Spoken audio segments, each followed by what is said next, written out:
آج ویو 360 میں امریکی وزیر خارجہ کا کہنا ہے کہ امریکی افواج کے افغانستان میں جنگی جرائم میں ملوث ہونے کی تحقیقات کرنے والی عدالت کے سیاسی عزائم ہیں۔ آپ کو ملوائیں گے نسلی منافرت اور پولیس کے ہاتھوں طاقت کے بیجا استعمال کے خلاف مظاہروں میں مسلمانوں کو متحرک کرنے والے عمر حکیم سے۔ اور پاکستان میں کچھ عرصہ پہلے تک بہترین سمجھا جانے والا پراپرٹی کا کاروبار بھی موجودہ حالات میں مشکلات کا شکار۔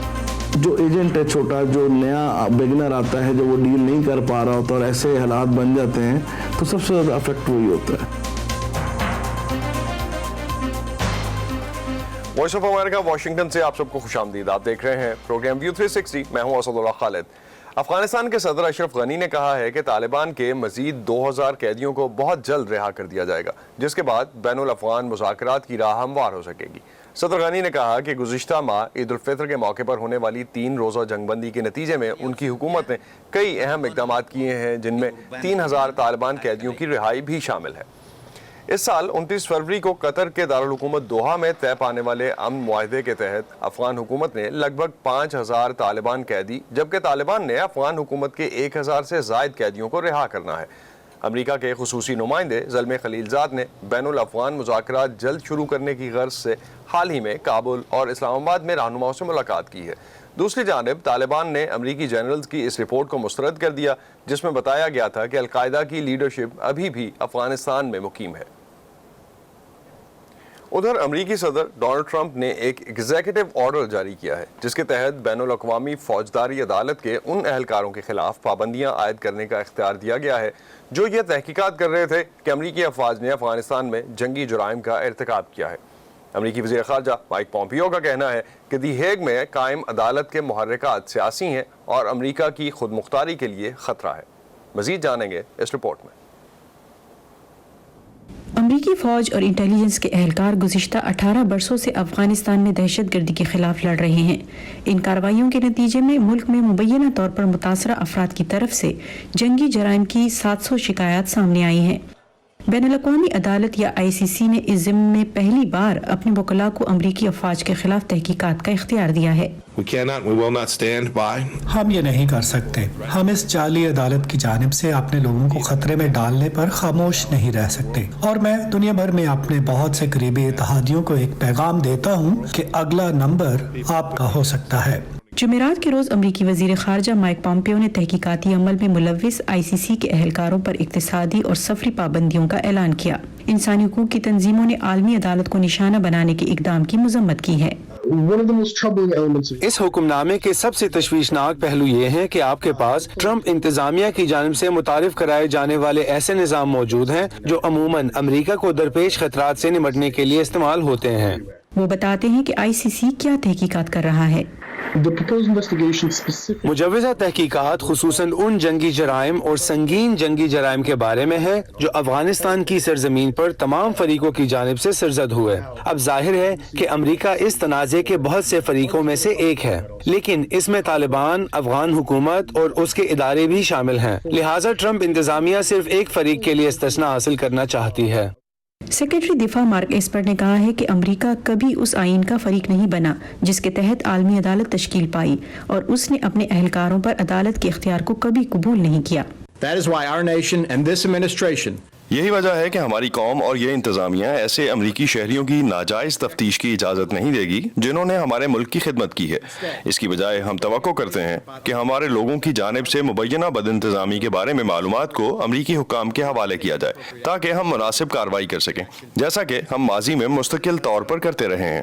دونوں سیاسی جماعتوں کے قانون ساز ICC کی طرف سے امریکہ اور اس کے اتحادی اسرائیل کی تحقیقات کے حوالے سے زبانی طور پر مخالفت کر چکے ہیں۔ اسرائیلی وزیر اعظم بنجامن نیتن یاہو نے عدالت کے اہلکاروں پر پابندیاں لگانے پر صدر ٹرمپ کی تعریف کی ہے۔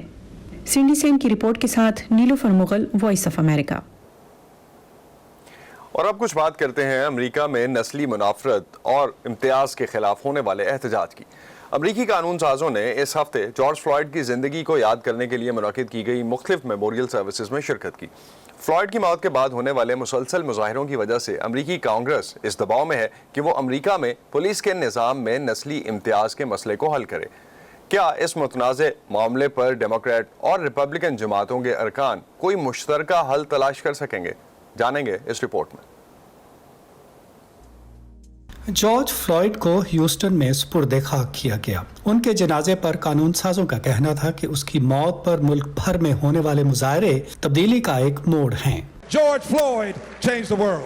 فلوئڈ نے دنیا کو تبدیل کر کے رکھ دیا اور ہم دنیا کو بتائیں گے کہ وہ تبدیلی لے کر آیا تھا۔ جارج کی یاد میں منعقدہ ایک تقریب میں امریکہ میں قانون کے نفاذ میں تبدیلی کا مطالبہ کیا گیا۔ ہمیں یہ یقینی بنانا ہے کہ پولیس کو ایک جنگجو بننے سے پیچھے ہٹنا ہے، شہری آزادیوں اور حقوق سے انکاری نہیں ہونا، اور اسے ایک ایسے سرپرست ادارے میں تبدیل کرنا ہے جس کی توجہ عوام الناس کے تحفظ پر ہو۔ پولیس اصلاحات پر غور کرنے والے قانون سازوں کے سامنے گواہی دینے کے بعد جارج کے بھائی واشنگٹن میں ایک مارچ میں شریک ہوئے۔ یہ مسودہ قانون کامیابی سے پولیس کو جواب دہ بنانے میں مرکزی حکومت کے لیے آسانی پیدا کرے گا۔ اس سے جبراً سانس لینے میں دشواری پیدا کرنے پر پابندی ہوگی، اس سے کسی کو نسلی اور مذہبی بنیادوں پر جانچنا ختم ہوگا اور مقامی پولیس سے ہٹ کر عدالتی کارروائی کرنے کی حوصلہ افزائی ہوگی۔ ڈیموکریٹ اراکین کی طرف سے پیش کردہ تجاویز مظاہرین کی جانب سے پولیس کا بجٹ ختم کرنے سے متعلق ہیں، تاہم بہت سے قانون ساز قانون کے نفاذ کے لیے دی جانے والی فنڈنگ کو دیگر ترجیحات کی جانب موڑنا چاہتے ہیں۔ اس پالیسی کے ایک حامی سابق نائب صدر جو بائیڈن ہیں، جو اس وقت ڈیموکریٹک پارٹی کی جانب سے صدارتی امیدوار ہیں۔ I support investing in communities. میں کمیونٹیز پر سرمایہ کاری کی حامی ہوں تاکہ وہ زیادہ صحت مند ہوں اور یوں زیادہ محفوظ۔ فی الوقت ہم دیکھتے ہیں کہ امریکہ کے بہت سے شہروں کا 1/3 بجٹ پولیس پر خرچ کیا جاتا ہے۔ On policing. وائٹ ہاؤس پہلے ہی ڈیموکریٹس کی پیش کردہ ان تجاویز کو مسترد کر چکا ہے جس میں دیوانی مقدمات میں پولیس کو ملنے والے اختیارات کو ختم کرنے کی بات کی گئی ہے۔ ریپبلکن اراکین کی اکثریت والی امریکی سینٹ میں واحد سیاہ فام ریپبلکن سینیٹر بھی تجاویز مرتب کر رہے ہیں اور انہیں توقع ہے کہ ان پر اتفاق ہو سکتا ہے۔ ایوان کے ہمارے اور وائٹ ہاؤس کے مسودہ قانون میں چند باتیں مشترک ہیں، اور ہو سکتا ہے کہ کانگریس کی عمارت بھی مختلف نظر آئے، کیونکہ یہاں امریکہ کی خانہ جنگی ہارنے اور غلام رکھنے والے جرنیلوں اور لیڈروں کی یاد میں نصب مجسموں کو ہٹانے کے مطالبات میں شدت آتی جا رہی ہے۔ وہ امریکہ کے خلاف غداری کے مرتکب ہوئے اور ان کے مجسمے ابھی تک یہاں ہیں کیونکہ ریاستوں نے انہیں یہاں رکھا۔ بدھ کے روز سر ٹرمپ نے اپنی ایک ٹویٹ میں اعادہ کیا کہ وہ ان چھاونیوں کے نام تبدیل نہیں کریں گے جو کنفیڈریٹ فوجی شخصیات کے ناموں پر رکھے گئے۔ وائٹ ہاؤس بھی پولیس کے نظام میں تبدیلی پر اپنی سفارشات مرتب کر رہا ہے جو قانون سازوں کی تجاویز سے الگ ہیں۔ کیتھرین جپسم کے ساتھ ندیم یعقوب، وائس آف امریکہ۔ امریکہ میں ہونے والے مظاہروں سے ریلیٹڈ مسلسل اپڈیٹس کے لیے آپ ہماری ویب سائٹ پہ آ سکتے ہیں urdu.voa.com پر، فیس بک پہ ہمارا پیج ہے facebook.com/VOA اردو، ٹویٹر اور انسٹاگرام پہ ہمارا ہینڈل ہے @urduvoa۔ تازہ ترین خبریں، اہم واقعات، آڈیو ویڈیو رپورٹس اور تجزیے دیکھنے، سننے اور پڑھنے کے لیے ڈاؤن لوڈ کیجیے VOA اردو کی نئی ایپ۔ خبریں اب ہر وقت آپ کی مٹھی میں۔ جارج فلوئڈ کی گردن پر گھٹنا رکھنے والے سفید فام پولیس اہلکار پر فرد جرم عائد ہونے کے باوجود امریکہ بھر میں احتجاجی مظاہروں کا سلسلہ جاری ہے، جو امریکی شہر لاس اینجلس کے شہریوں کو 1992 کے ان ہنگاموں کی یاد دلاتا ہے جو ایک افریقن امریکن راڈنی کنگ کا پرتشدد قتل کرنے میں ملوث 4 پولیس اہلکاروں کے باعزت بری ہونے کے بعد شروع ہوئے تھے۔ امریکہ میں نسلی تعلقات کے بارے میں مختلف عقائد رکھنے والے سیاہ فام مذہبی رہنما کیا کہتے ہیں، آئیے جانتے ہیں اس رپورٹ میں۔ ریاست کیلیفورنیا میں بطور پاسٹر کام کرنے سے پہلے سٹیو ادارکوا گانا میں رہتے تھے۔ ٹی وی دیکھ کر انہوں نے امریکہ کا تصور قائم کر رکھا تھا۔ خوبصورت سڑکیں، خوبصورت لوگ۔ میں نے امریکہ آنے سے پہلے کبھی نسلی تعصب کا سامنا نہیں کیا، کیونکہ میں ایک افریقی ملک سے ہجرت کر رہا تھا جہاں سبھی سیاہ فام تھے۔ لیکن پھر اس تصور کی جگہ ان حقیقی تجربات نے لے لی جن کا سامنا انہیں 30 سال قبل امریکہ آ کر آباد ہونے کے بعد ہوا۔